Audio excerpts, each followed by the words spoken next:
Hey there everyone, this week I'm going to talk to you guys about the Spider-Man movies. As a big fan of Spider-Man, I get asked all the time which of the three movies was my favorite movie, and I've never really known how to answer that question, so I'm going to answer that question all this week. I will compare the three movies using 5 separate categories: main character, supporting characters, villains, action, and story.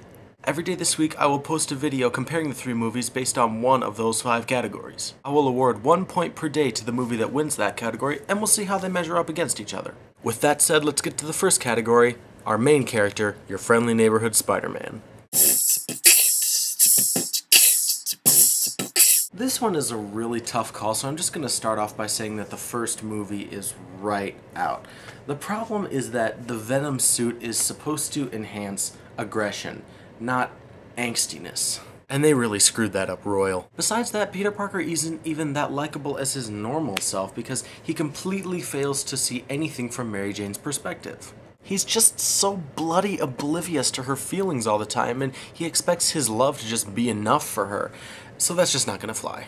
One thing about the character of Spider-Man that I thought was kind of lacking in all 3 movies was the banter. In the comic books, Spider-Man is always cracking wise and making jokes while he's fighting, and this serves a dual purpose. First of all, it gets inside his opponent's head and makes them lose focus.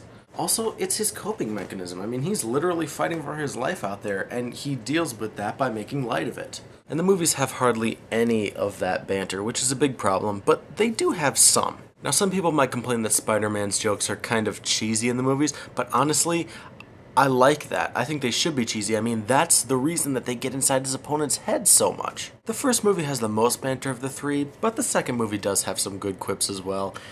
In the third movie, he was just too busy being angry to have any fun.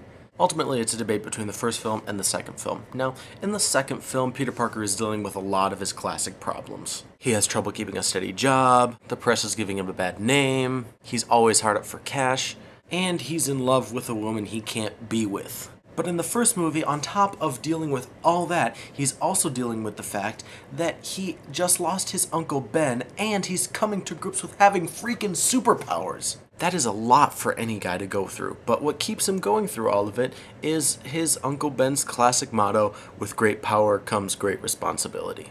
I will say that it's a really close call, but because of that inner strength, I'm gonna have to go with the first movie on this one. Point goes to Spider-Man 1. Remember to come back tomorrow when I'll be talking about supporting characters.